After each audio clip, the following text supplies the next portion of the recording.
Baik, assalamualaikum warahmatullahi wabarakatuh. Masih semangat ya untuk pembelajaran pada sore hari ini. Apakah ada yang tidak hadir untuk hari ini? Hadir semua. Untuk pada pembelajaran kali ini kita akan membahas mengenai sensor dan transducer.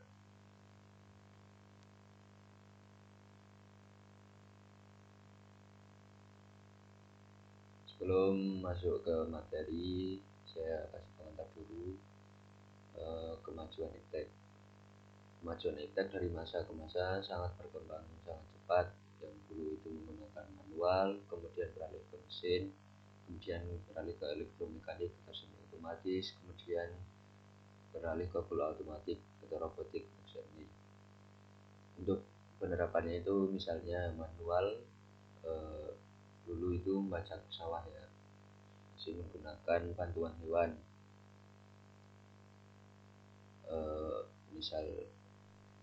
misalnya itu hewan kerbau itu yang dulu. Kemudian beralih ke mesin, yaitu pada penggunaan traktor, meskipun saat ini masih digunakan. Kemudian elektromekanik atau semi otomatis, biasanya itu traktornya itu wujudnya itu kayak mobil itu ya, dikendalikan ada gas, ada rem, ada setirnya. Kemudian beralih ke full automatic atau robotik, dikendalikan menggunakan remote. Mengenai robotik, di dalamnya itu terdapat komponen, yaitu salah satunya sensor. Pengaruh sensor itu sangat penting dalam menjalankan robotik ya. Untuk materi sensor dan transducer kali ini ada 4 poin penting, yaitu pertama ada pengertian sensor dan transducer, kemudian yang kedua ada persyaratan umum sensor dan transducer, kemudian yang ketiga ada jenis-jenis sensor dan jenis-jenis transducer, yang keempat ada klasifikasi sensor dan transducer. Untuk yang pertama itu ada pengertian. Menurut D. Sharon dan kawan-kawan 1982 mengatakan sensor adalah suatu peralatan yang berfungsi untuk mendeteksi gejala-gejala atau sinyal yang berasal dari perubahan suatu energi seperti energi listrik, energi fisika, energi kimia, energi biologi, energi mekanik, dan sebagainya.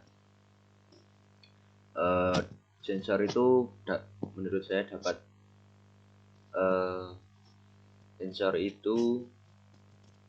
dikatakan perubahan energi,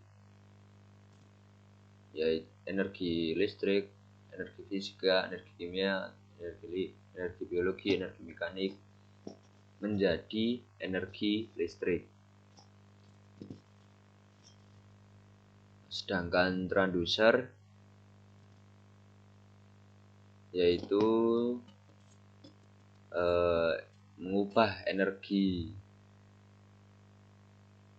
listrik, energi fisika, energi kimia, energi biologi menjadi energi yang lainnya, bukan mengubah menjadi energi listrik. Kalau sensor itu mengubah energi A menjadi energi listrik, sedangkan transducer mengubah energi A bisa ke energi B, C, D atau sebaliknya.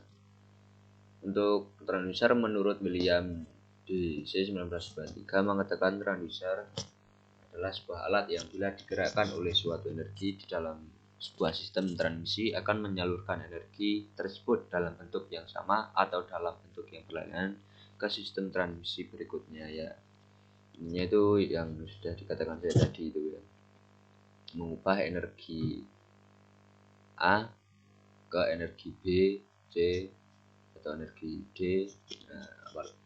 Begitu juga sebaliknya, sedangkan transducer itu mengubah energi A, B, C menjadi energi listrik. Untuk sensor itu gampangnya itu dalam tubuh kita ada mata, sensor mata, yaitu sebagai kita dapat melihat. Untuk transducer itu misalnya dalam kehidupan sehari itu ada generator itu kan bila digerakkan dari energi bahan bakar ya menjadi energi listrik, bisa itu generator. Kemudian yang kedua ada persyaratan umum. Yang pertama itu ada linearitas, yang kedua ada sensitivitas, yang ketiga ada tangkapan waktu. Dalam memilih sensor maupun transducer itu harus memperhatikan ketiga hal tersebut. Yang untuk pengertian linearitas itu perubahan sinyal output sensor dengan perubahan sinyal output sensor dengan perubahan yang sama dalam setiap selang waktu tertentu. Kemudian yang kedua ada sensitivitas. Sensitivitas itu menunjukkan beberapa jauh kepekaan sensor terhadap kuantitas yang diukur. Kemudian yang ketiga yaitu ada tangkapan waktu. Tangkapan waktu pada sensor menunjukkan seberapa cepat tangkapannya terhadap perubahan masukan. Di sini terdapat gambar yang atas itu grafik tangkapan linear dan tangkapan non linear, dan yang bawah itu tangkapan waktu. Untuk yang gambar atas itu yang hubungan antara linearitas dan sensitivitas itu yang linearitas itu grafiknya yang ini ya. Tadi kan linearitas itu perubahan yang sama dalam setiap selang waktu tertentu. Jadi yang misal tegangannya itu 2, maka temperaturnya itu misal di sini 2, kemudian temperaturnya itu 1 ya. Kemudian bila tegangannya 4, maka temperaturnya itu 3, karena perubahan yang sama dari 2 ke 4 itu kan 2, 1 ke 3 itu kan juga 2. Kemudian sensitivitas dari grafik ini, sensitivitas yang lebih baik digunakan itu tangkapan yang non linear, karena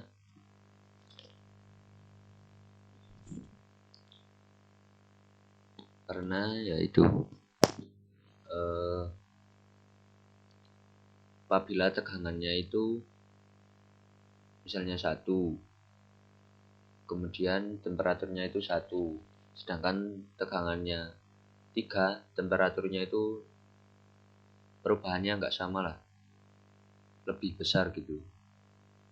Kemudian tangkapan waktu dalam memilih sensor dan transducer, kita harus memperhatikan tangkapan waktu. Dari grafik 2 ini dapat kita lihat sensor dalam menangkap ya objeknya itu lebih cepat yang kanan, karena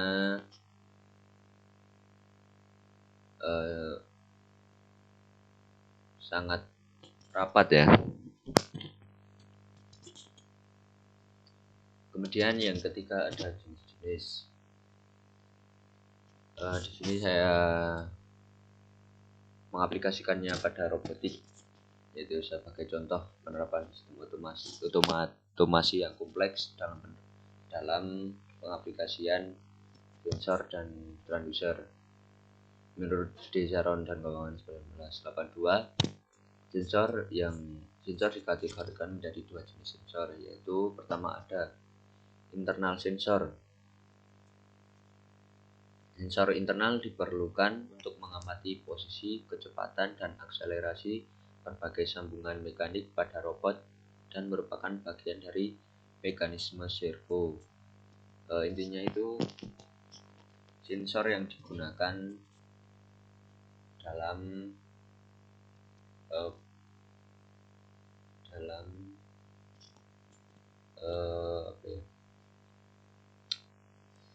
dalam inti robotnya. Misalnya dalam mendeteksi kecepatan itu diperlukan sensor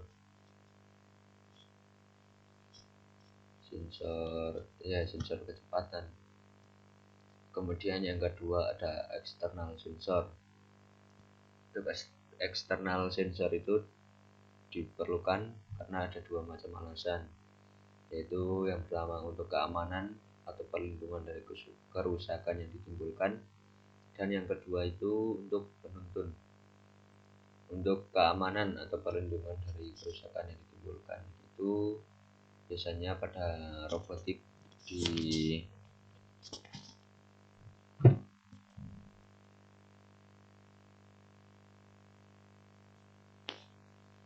untuk keamanan atau perlindungan dari kerusakan yang ditimbulkan itu maksudnya perlindungan terhadap robot dari kerusakan yang ditimbulkannya sendiri.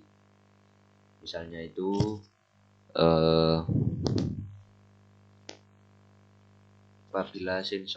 apabila robot itu bergerak ke posisi yang baru, sedangkan robot itu belum ada sensor yang mendeteksi halangan itu, maka robot itu akan bisa rusak karena menabrak hambatan itu.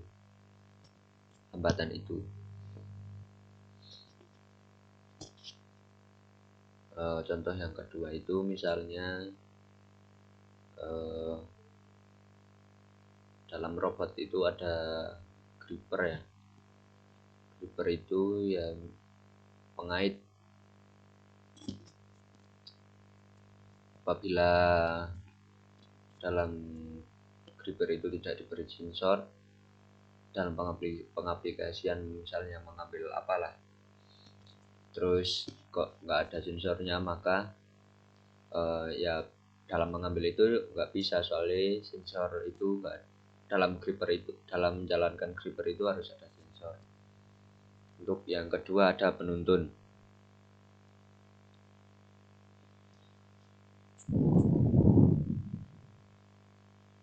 Dalam penuntun itu misalnya robot itu menjalankan penyemprotan air. Apabila nggak ada sensornya dalam mendeteksi tanaman lah misalnya, maka ya nggak bisa menyemprotkan, maka harus ada sensornya itu, sensor mendeteksi tanaman terlebih dahulu.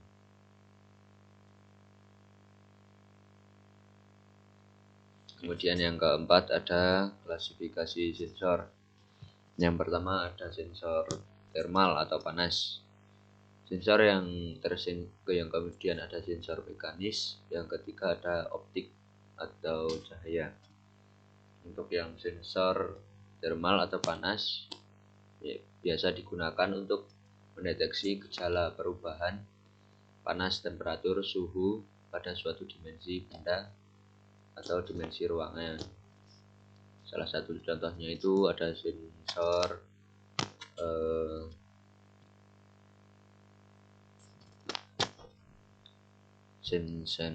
termistor, termokouple, fotodioda dan sebagainya, bisa dicari sendiri. Kemudian yang kedua ada sensor mekanis. Untuk sensor mekanis biasanya mendeteksi perubahan gerak mekanis seperti perpindahan, pergeseran, atau posisi gerak lurus dan melingkar, tekanan, aliran, level, dan sebagainya. Salah satunya sensor mekanis yaitu strain gauge, linear variable differential atau LVDT, sensor proximity, dan sebagainya. Kemudian yang ketiga ada sensor optik atau cahaya. Untuk optik dan cahaya, sensor optik dan cahaya ini mendeteksi perubahan cahaya dari sumber cahaya, pantulan cahaya, ataupun bias cahaya yang mengenai benda atau ruangan. Misalnya itu pada sensor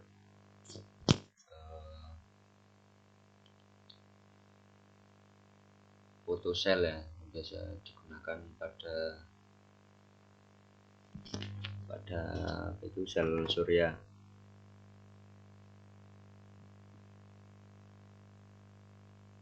Sampai di sini mungkin ada yang ditanyakan belum ya? Udah paham ya? Untuk yang selanjutnya ada klasifikasi transducer. Yang pertama itu ada self generating transducer. Yang kedua ada external power transducer. Untuk yang self generating transducer yaitu transducer yang hanya memerlukan satu sumber energi. Maksudnya itu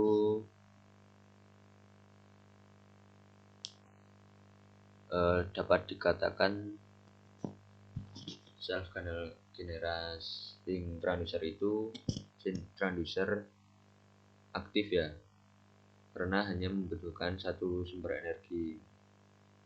Contoh misalnya itu transducer dalam menghasilkan energi itu hanya butuh satu energi tanpa harus membutuhkan energi lain.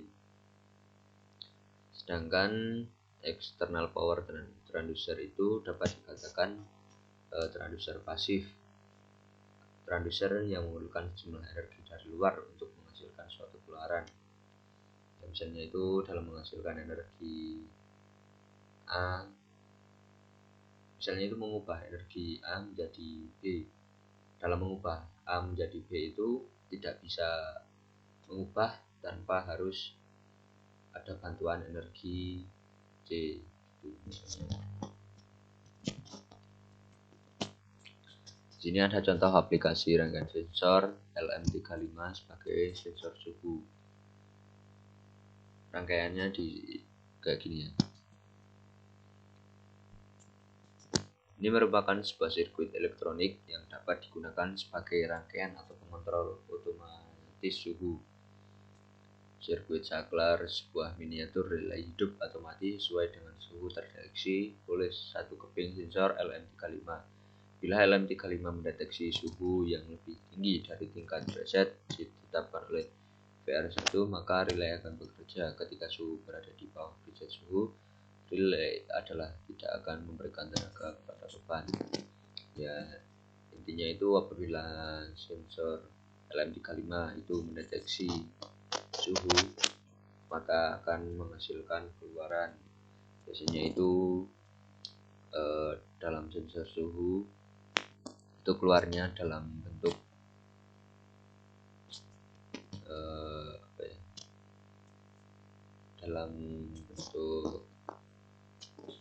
layar itu ya, masuk ke layar.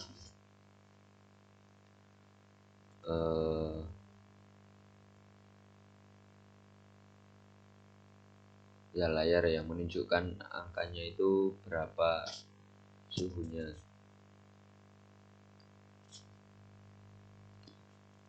Mungkin sampai sini bisa paham atau ada yang ditanyakan belum ya? Untuk selanjutnya ada soal latihan. Untuk soal latihan digunakan untuk pekerjaan rumah saja ya. Nanti saya kirim bahan PT-nya ini sama soal latihan dikerjakan, kemudian dikumpulkan minggu depan.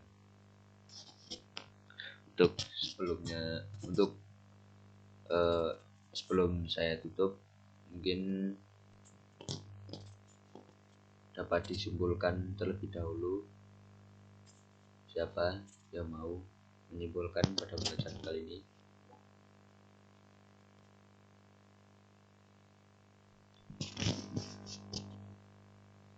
belum ada ya. Ya, mungkin saya simpulkan terlebih dahulu. Kita mengenal sensor dan transducer. Sensor itu istilah gampangnya itu mengubah energi A menjadi energi listrik. Pokoknya sensor itu mengubah energi apapun menjadi energi listrik, sedangkan transducer itu mengubah energi apapun menjadi energi ya apapun begitu. Misalnya itu energi A menjadi energi B. Dalam transducer bisa sebaliknya, malah bisa ke energi yang lainnya. Untuk selanjutnya ada tadi apa ya, persyaratan umum yang biasa digunakan dalam memilih sensor dan transducer, yaitu pertama ada linearitas, ada sensitivitas dan tanggapan waktu. Kemudian ada jenis-jenis sensor. Yang pertama ada internal sensor, yang kedua ada eksternal sensor. Internal sensor itu istilah namanya biasa digunakan dipasang dalam bodi robot, sedangkan eksternal sensor itu dipasang di luar bodi robot yang digunakan untuk keamanan dan untuk penuntun. Kemudian ada klasifikasi sensor, yaitu ada sensor panas, sensor mekanis, sensor cahaya. Kemudian ada klasifikasi sensor generator transducer atau sensor atau transducer aktif, yang dalam mengubah energi itu hanya butuh sumber energi, sedangkan yang external power transducer membutuhkan dalam menghasilkan energi membutuhkan energi lain. Dan nanti ada contoh pengaplikasiannya. Ya mungkin itu saja dari saya. Semoga pembelajaran kali ini dapat bermanfaat. Kalau ada yang ingin ditanyakan mungkin bisa chat WA di grup ya. Mungkin itu saja. Sebelum kita tutup, berdoa dimulai, berdoa selesai. Terima kasih untuk semuanya. Mungkin itu saja. Apabila ada salah kata, saya mohon maaf. Saya akhiri. Assalamualaikum warahmatullahi wabarakatuh.